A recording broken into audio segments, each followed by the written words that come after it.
Hi guys, welcome back to Embrace the Crazy, where me, Kristy Marks, and my husband Dan talk about life, uh, kids, running a business, just the craziness of life all over. And this week we're going to be talking about consistency in parenting and how that looks in our lives. So I suppose the one thing that jumps out at me here, Dan, is how do we get the best out of our kids, and how do we set boundaries? How do we be fair? How do we model behavior in order to make our kids the best people they can be? So what do you reckon?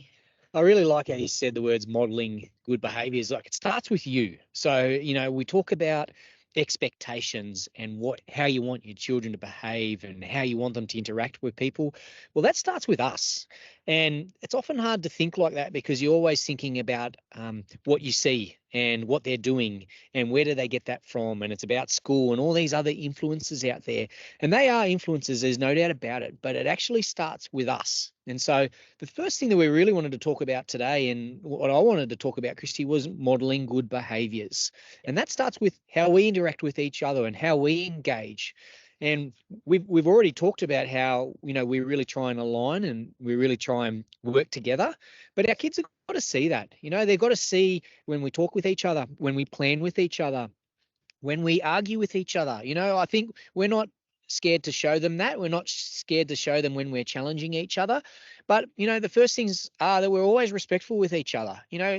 Do we yell really loudly? Well, we don't. And I know other people do that, but that's something that we don't do. The reason that we don't do that is, that's not something that we want to see our kids experience, one. But secondly, we don't want them to be doing that. Yes, our tempers grow up and sometimes, and they are, we do get loud and we do sometimes do that with kids, but they're the real acceptances or the real minute examples.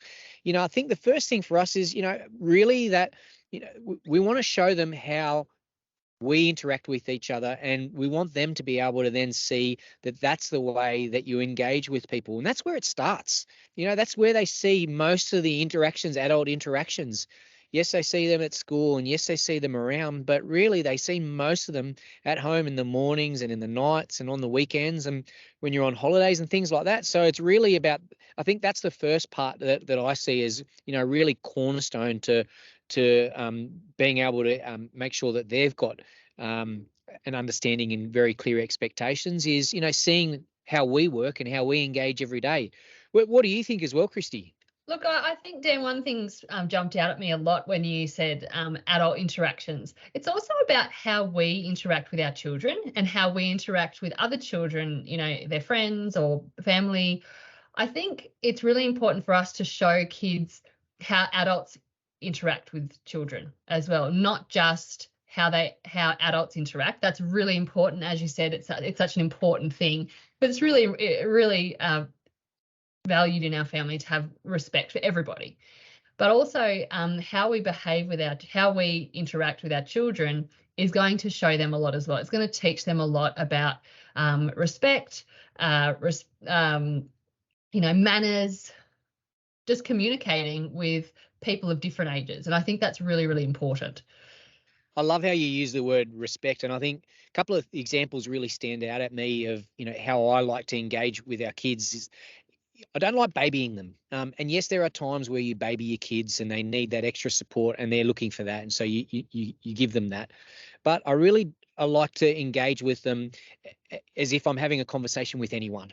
And I really like to hone in and sit directly with them. So sometimes that means sitting on the floor or lower than them. I really try and do that a lot because I think that's the first sign of respect, is not standing over them, which is who we are. And we're much bigger. So that happens naturally a lot. But I really like trying to get to their eye level and really trying to engage and connect with them.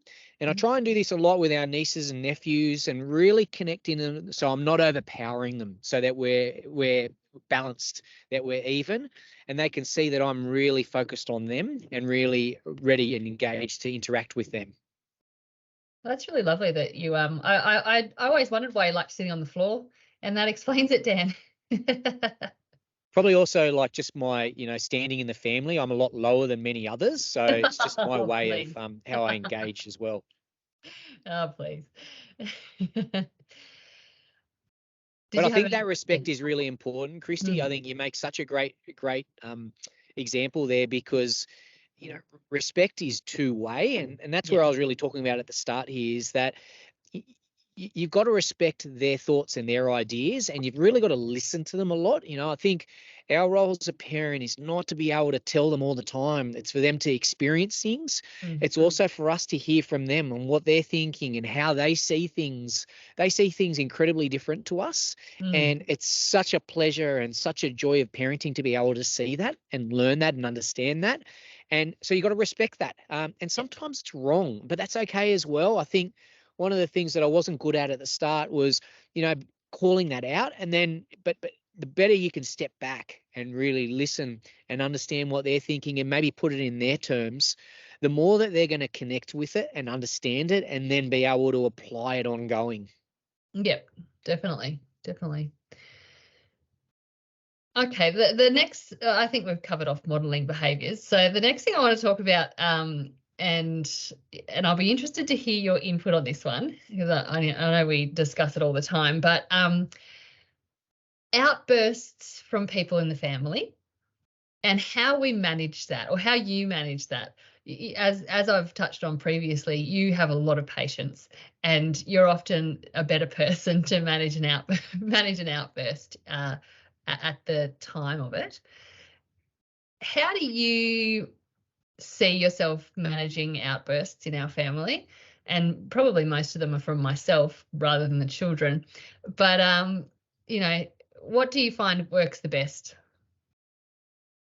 It's definitely not a one size fits all. I think that's the first thing. It really does change from child to person to environment to example. So I think if you're going in thinking, all right, I'm going to use these three strategies Mm, and I'm going to apply this every time, well, it's going to be really difficult for you, because it really does require continual changing and really considering the situation and working through it. yeah, Look, I think the first thing that I always try and use is, let's work through not what's right or who's right, but let's try and call out what's working well or what's not. And that's often really hard to do, because you want to jump at it, right? You always want to try and address it quick and address it fast and get in there with, assertive behaviors. And I think that is needed, but I think there is really a starting point of going, all right, what's this person thinking? Why are they acting like that? And how do we try and overcome that? Because I think if you just try and stop things all the time, it escalates immediately. And I know that happens a lot in our family. I think if you try and stamp on things quickly, um, it can often backfire in you, and then it escalates and it escalates. And once it escalates to a certain level, you actually can't control it. You've lost it. So I think that's the first part, is that really, all right, what am I going to do now that's really about listening to them mm, and trying to help them through the challenge that they're in or the situation that they've created as a starting point. But that doesn't work all the time, right? Sometimes you just see really poor behaviors and you actually have to call those out. yeah. And it's about working through which one you can switch from and to. But before I get into that, though, Kristy, what do you think is that first starting point? See, it's interesting, Dan. I've changed over the times, but you mentioned just then about, what is that person feeling, and sometimes that person isn't thinking at all. They're not thinking, they're only feeling.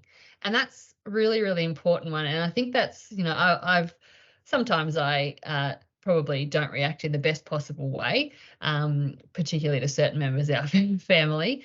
But I've been really mindful about taking a breath and thinking, is this a rational thought? And most times it isn't. They're having an outburst or they're doing something because they actually haven't, their brain has reacted rather than thought it through. So yes, I'm trying to be more mindful to put myself in the kid situation. So, if someone's having a tantrum or an episode, let's call it, and it's 6:30 on a Wednesday night, we've just done swimming. They've had 3 days at school. They're hungry, they're tired, And I have to think, okay, well, I would be feeling like that if I was feeling that way. I would be doing exactly what they're doing if I was a child, because I don't have the emotional regulation. And I find that the children react better when I take that kind of standpoint rather than jumping and biting and carrying on and shutting something down immediately. Yeah, I think you'll remember this example really clearly, Kristy. But a couple of weeks ago, one of our children gave some feedback about me and about who I am, and one of the words they said was, "I'm really firm," and which shocked me a little bit. But then also I understood it very clearly, and I think I am really firm. I've got high expectations. I like to talk about them lots. I'm very clear on what are the right things and what aren't, and I think that's a great trait. And I was very happy when I heard that. And I know a lot of people would think, oh gosh, that's not a good thing to hear, but I thought that I was really doing the right things if I hear that, because it tells me that that child really understands, what are the behaviors that we stand for and what are the behaviors that we don't stand for. And I think building on from that, around that firmness, there's many examples where I've been over the top and been too firm, and I don't, I always look back the next day and I think that's the wrong way to handle it. That was not the right way. And whether that's screaming loudly or blocking or doing whatever's, whatever you do as a parent, I find that it only ever escalates beyond that and always creates upsets. So I think the thing that it's very difficult to do in the moment, but the ability to be able to step back and say, all right, what's the right strategy here? And it's not about trying to compete with. And I think that's the thing we do with parents a lot is, you yell, well, I'll yell. And I can always yell louder, or I can always be harder or stronger, or whatever the right avenue is. And I think that never works with your kids, because they always want to come back at you. And so you've got to be thinking a little bit ahead. And it's like a chess game. You really got to outsmart them to say, all right, they're coming at me. What am I going to do here? What's the next step I'm going to do? How do I walk away from this? How do I move away from this? How do I get them thinking in a different way? And I'm very clear that sometimes none of that works. None of that works.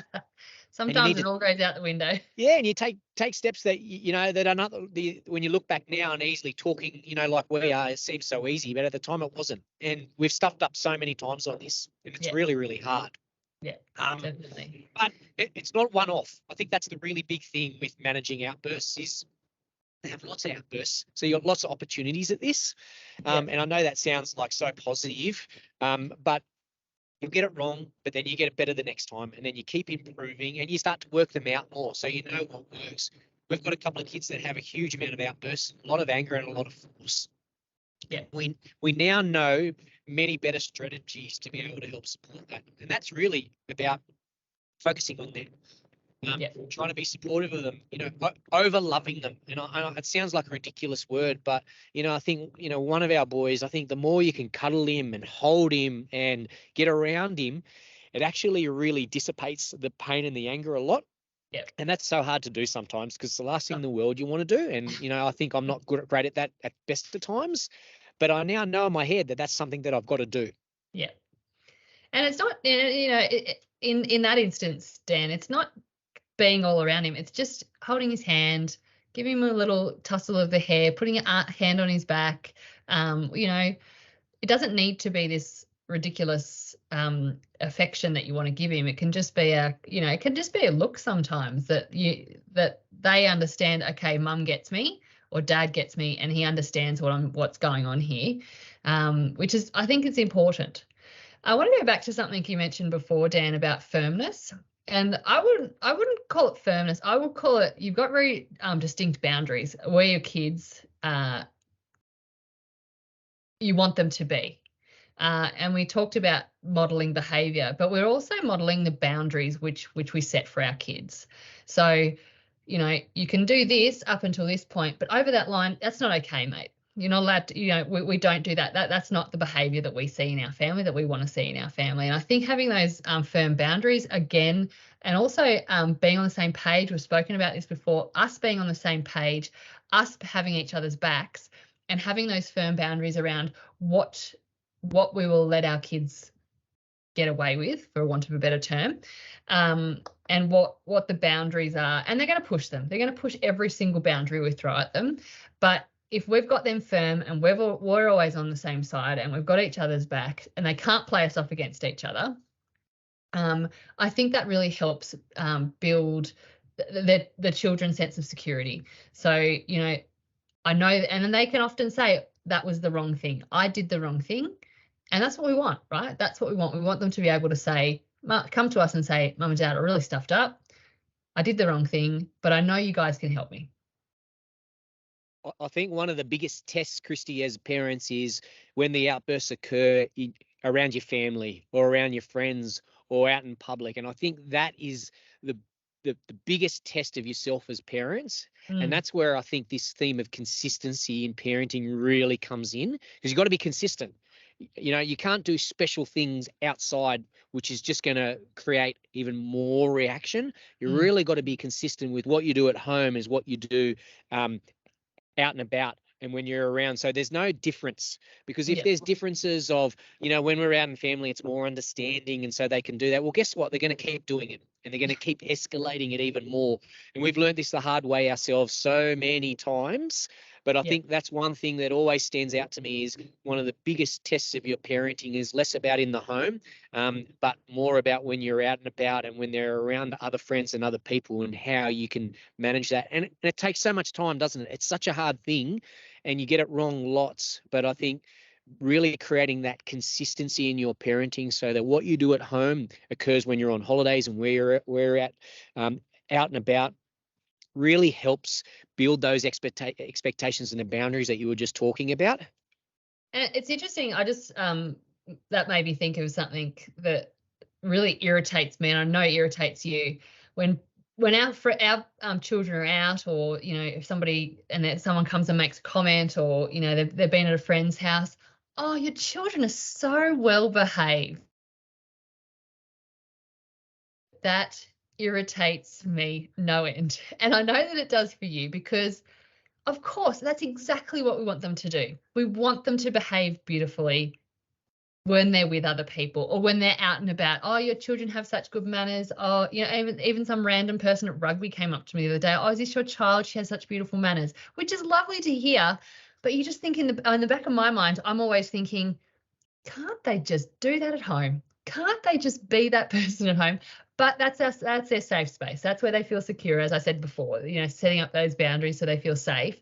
And home is where they feel safe. But I'd much rather have a child who behaves outside of the home than a child who is you know, doesn't have manners and is not a nice person to be around, and and then I'd be getting or if you're not getting any feedback, or if you're getting negative feedback or constructive criticism, I should say, it's I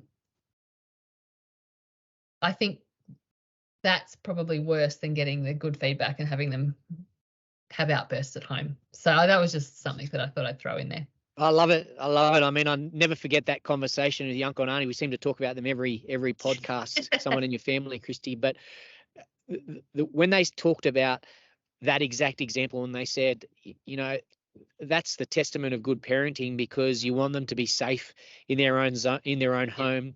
You want them to be able to express every single feeling that they have. And so that's going to happen at home, which means there's outbursts. That means there's challenges and fights and all the other things that we see every day. Yeah. But you know, as they grow and as they start to interact with other people and go out, you know, they start to be able to show their real selves and be able to show some of the behaviors that we've kind of tried to reinforce over such a long time. So for me, it has caused a lot of challenge hearing that, because we hear that a lot. But now I feel like it's such a great thing to hear. It's almost like reinforcing the great work that we're doing when we hear that. And we don't hear it all the time, let's be honest. Sometimes at school and many others, we hear the opposite, which is very hard. But you know, that's part of our learning process, isn't it? And it's part of our journey of as parents, is that we get lots of good feedback, and sometimes we get some real tough stuff that really hurts. But we work through all of it with them, don't we? Yeah.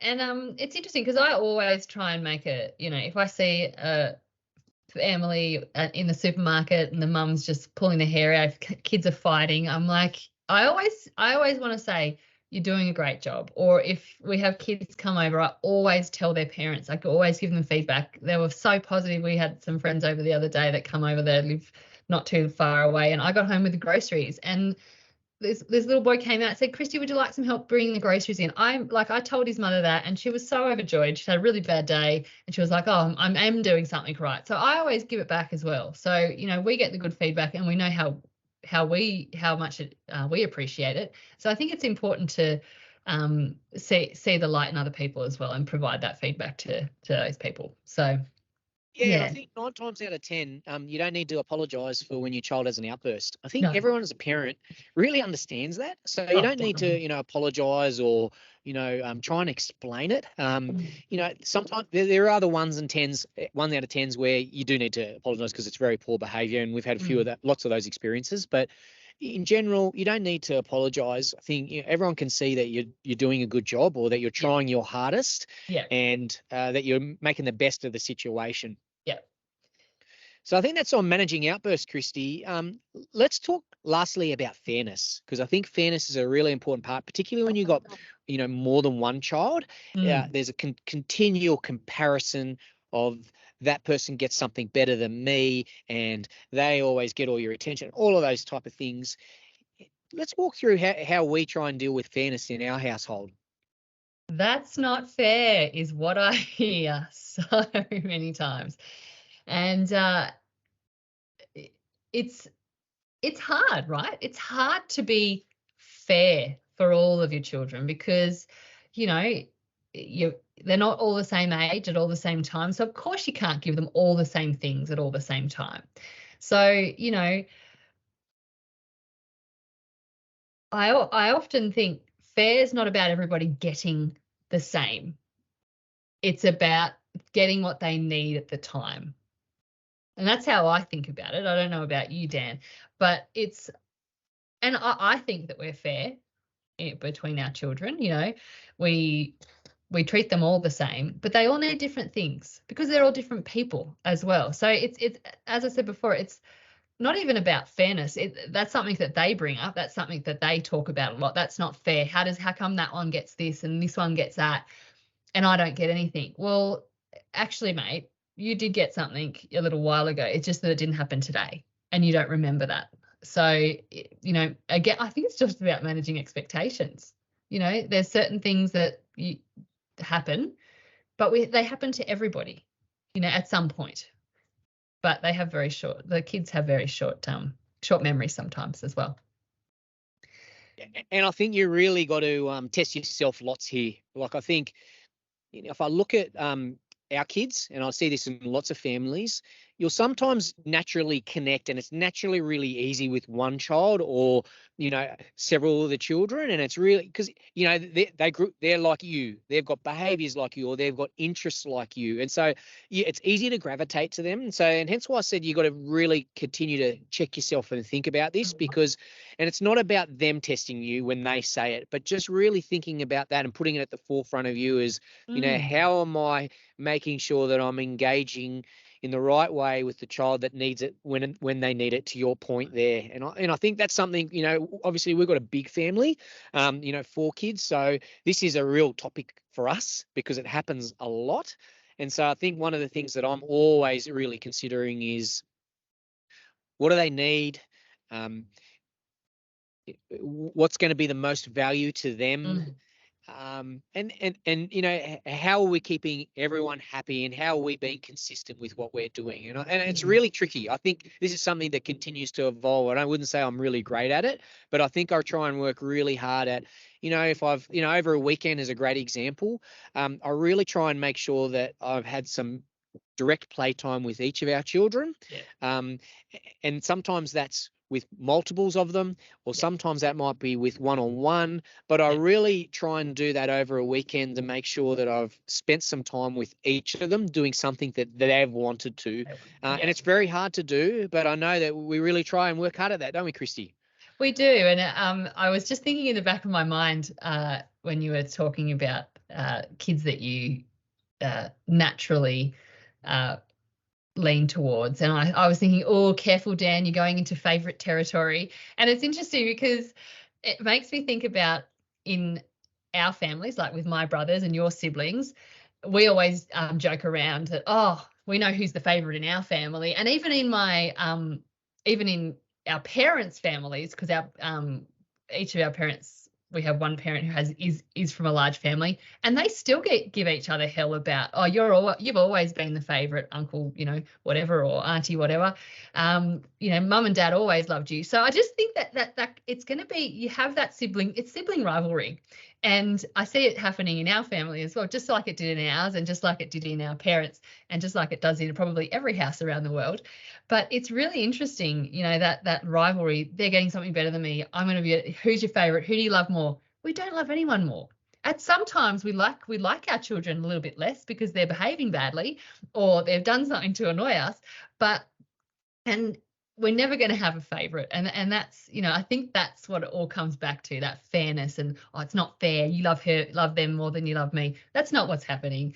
But it's going to come back and bite us. When our kids are older, when our kids are our age, they're going to come back and say, oh, you loved her better than you loved him, or just like we do with our parents. Now, I know my parents just go, yeah, whatever, absolute ridiculousness.